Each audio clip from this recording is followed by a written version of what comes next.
స్వామివారి బ్రహ్మోత్సవాల గురించి మన దేవస్థానం ప్రధాన అర్చకులు వసంత స్వామి ఆచార్యులు ఉన్నారు. మరి ఆయనతో అడిగి ఈ బ్రహ్మోత్సవాల విశిష్టత, ఈ 15 రోజులు ఏ విధంగా జరుగుతున్నాయి, స్వామివారి కైంకర్యాలు అన్ని కూడా తెలుసుకుందాం. స్వామి నమస్కారం. నమస్కారం. సభాయై నమః.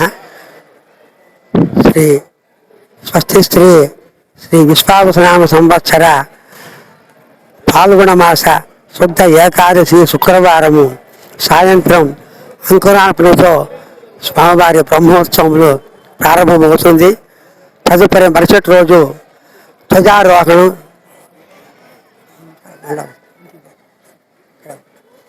ధ్వజారోహణం తర్వాత యాగశాల యందు వాస్తు హోమములు, నవకుంభారాధన, అగ్ని ప్రతిష్ట, సభ్యాజ్ఞలో నిత్య హోమములు ప్రారంభించబడి సాయంత్రం శ్రీవారి తిరుకళ్యాణోత్సవం అత్యంత వైభవంగా జరపబడుతోంది.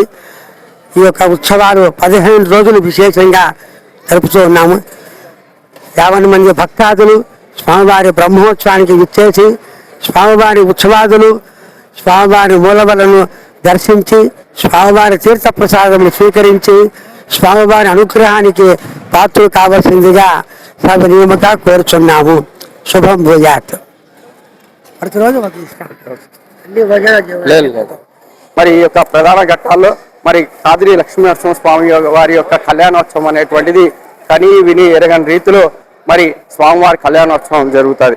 మరి స్వామివారి కళ్యాణోత్సవం అలాగే బ్రహ్మోత్సవాల ఏర్పాట్లో భాగంగా మరి మన కూటమి ప్రభుత్వం ఆధ్వర్యంలో గౌరవ ముఖ్యమంత్రి చంద్రబాబు నాయుడు గారి యొక్క ఆదేశాల మేరకు మరి ఉప ముఖ్యమంత్రి పవన్ కళ్యాణ్ గారి యొక్క ఆలోచన విధానం, అలాగే గౌరవ మరి యువ నాయకులు అయినటువంటి నారా లోకేష్ గారి యొక్క సారథ్యంలో మరి ప్రధాని మన దేశ ప్రధాని నరేంద్ర మోడీ గారి యొక్క ఆలోచన విధానంతో మరి మన భారతదేశము సంస్కృతి సాంప్రదాయాలకు పెట్టిన పేరు. మరి ప్రపంచంలో ఎక్కడ లేని విధంగా భారతదేశంలో చాలా హిస్టారికల్, చాలా చరిత్రాత్మకమైనటువంటి, చాలా దైవాత్మకమైనటువంటి పుణ్యస్థలాలు ఉన్నటువంటిది ప్రపంచానికి చాటి చెప్తున్నటువంటి గౌరవ ముఖ్యమంత్రి గౌరవ ప్రధాని నరేంద్ర మోడీ గారు, చంద్రబాబు నాయుడు గారి యొక్క ఆలోచన విధానంతో అది శాసనసభ్యులు శ్రీయుత కందుకుంట వెంకటప్రసాద్ గారి యొక్క సారథ్యంలో మరి యొక్క ఏర్పాట్లు అనేటువంటివి ఘనంగా జరుగుతున్నాయి. మరి ఈ యొక్క బ్రహ్మోత్సవాలకి సంబంధించినటువంటి అనేకమైనటువంటి ఘట్టాలని మనం చూడొచ్చు. మరి ఈరోజు అంకురార్పణతో ప్రారంభమయ్యేటువంటిది మరి స్వామివారి యొక్క చివరి ఘట్టమైనటువంటిది పుష్పయాగోత్సవం రోజు ఈ ఘట్టాలన్నీ కూడా ముగుస్తాయి.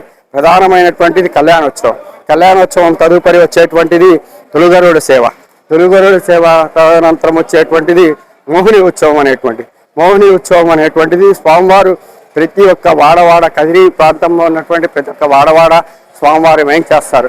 మరి ఈ మోహిని ఉత్సవం తదుపరి మరి తెల్లటేనుగు, మరి ప్రధానమైనటువంటి ఘట్టం అనేటువంటి బ్రహ్మ రథోత్సవం.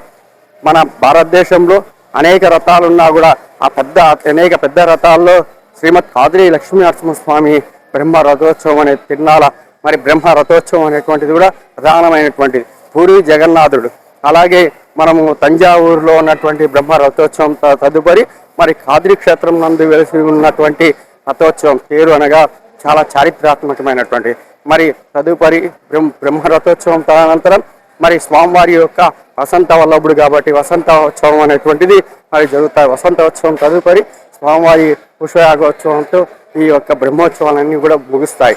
మరి ఈ బ్రహ్మోత్సవాలు చూడ్డానికి, బ్రహ్మోత్సవాలు తిలకించడానికి ప్రపంచ నలుమూలల నుండి కూడా స్వామివారి భక్తాదులు వేయించేస్తారు. అంత గొప్ప పుణ్యస్థలం ఏదైనా ఉందంటే మరి భారతదేశంలో చాలా ఉన్నాయి. దానిలో ప్రధానమైనటువంటిది శ్రీమద్ కాదిరి లక్ష్మీ నరసింహస్వామి అహోబిలం పెన్నోబిలం శ్రీమద్ కాదిరి లక్ష్మీ నరసింహస్వామి దేవస్థానం అనేటువంటిది చాలా చారిత్రాత్మకమైనటువంటి ఘట్టాలు టెంపుల్స్లో ఇది ఒక టెంపుల్. మరి ఇటువంటి చారిత్రాత్మకమైనటువంటి టెంపుల్ నందు మరి శ్రీయుత కదిరి శాసనసభ్యులు శ్రీ కందుకుంట వెంకటప్రసాద్ గారి యొక్క సారథ్యంలో కనీవిని ఎరగని రీతిలో కుటుంబ ప్రభుత్వం ఆధ్వర్యంలో కనీవిని ఎరగని రీతిలో బ్రహ్మోత్సవాలన్నీ కూడా ముఖ్యమైనటువంటి ఘట్టాలు అనేటువంటివి, ముఖ్యమైనటువంటి వేడుకలు ప్రతి నిత్యం కూడా ఒక విశిష్టతతో శ్రీమద్ కాదిరి లక్ష్మీనరసింహ బ్రహ్మోత్సవాలు చేయాలనేటువంటిది కూటమి ప్రభుత్వం అలాగే గౌరవ శాసనసభ్యులు కందుకుంట వెంకటప్రసాద్ గారి యొక్క భుజస్కంధాలపై పెట్టుకొని ఈ ఏర్పాట్లన్నీ కూడా చేస్తున్నారు. మరి ఈ ఘట్టాలకి తిలకించడానికి భక్తాదులంతా కూడా అందరూ కూడా వస్తారు కాబట్టి ఎన్ని లక్షల మంది వచ్చినా కూడా ప్రధానమైనటువంటి ఘట్టాల బ్రహ్మోత్సవాలు 15 రోజులు కూడా వచ్చేటువంటి భక్తాదులకి ఆతిథ్యం ఇవ్వడానికి శ్రీ కదిరి ఆంధ్రప్రదేశ్ రాష్ట్ర దేవాదాయ ధర్మాదాయ శాఖ కమిషనర్ గారు అలాగే దేవాదాయ ధర్మాదాయ శాఖ తమ సిబ్బందితో అన్ని ఏర్పాట్లు చేశారు. అన్ని శాఖలు సమన్వయం చేసుకొని మరి మొన్న అంతా కూడా కలెక్టర్ గారి యొక్క పర్యవేక్షణలో గౌరవ ఎస్పీ గారి యొక్క పర్యవేక్షణలో ఆర్డీఓ గారి యొక్క పర్యవేక్షణలో గౌరవ శాసనసభ్యులు కందికుంట వెంకటప్రసాద్ గారి సారథ్యంలో ఈ ఏర్పాట్లన్నీ కూడా జరుగుతున్నటువంటిది మనం చూడొచ్చు. కదిరి ప్రేక్షకులందరికీ నమస్కారం అండి. ఈరోజు మనం ఆంధ్రప్రదేశ్ శ్రీ సత్యసాయి జిల్లా కదిరి పట్టణం కదిరి నియోజకవర్గం నందు ఉన్నటువంటి కదిరి పట్టణంలో ఉన్నటువంటి మరి శ్రీమద్ కాద్రి లక్ష్మీనరసింహస్వామి వారి యొక్క దేవస్థానం నందు ఉన్నాం. మరి స్వామివారి కాద్రి లక్ష్మీనరసింహుడు నవలక్ష్మీ నరసింహస్వామి క్షేత్రాల్లో విశిష్టమైనటువంటిది, చారిత్రాత్మకమైనటువంటిది. భక్త ప్రహ్లాద సమేత హిరణ్య సంహార ప్రపంచంలో ఎక్కడ లేని విధంగా, ఈ భూమండలంలోనే ఎక్కడ లేని విధంగా స్వామివారు చంద్రవృక్షంలో వెలిచి ఉన్నారు.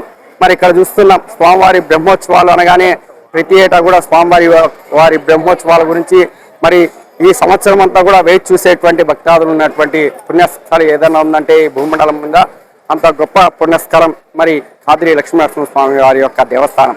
ఈ దేవస్థానంలో స్వామివారు ఎక్కడ లేని విధంగా భక్త ప్రహ్లాద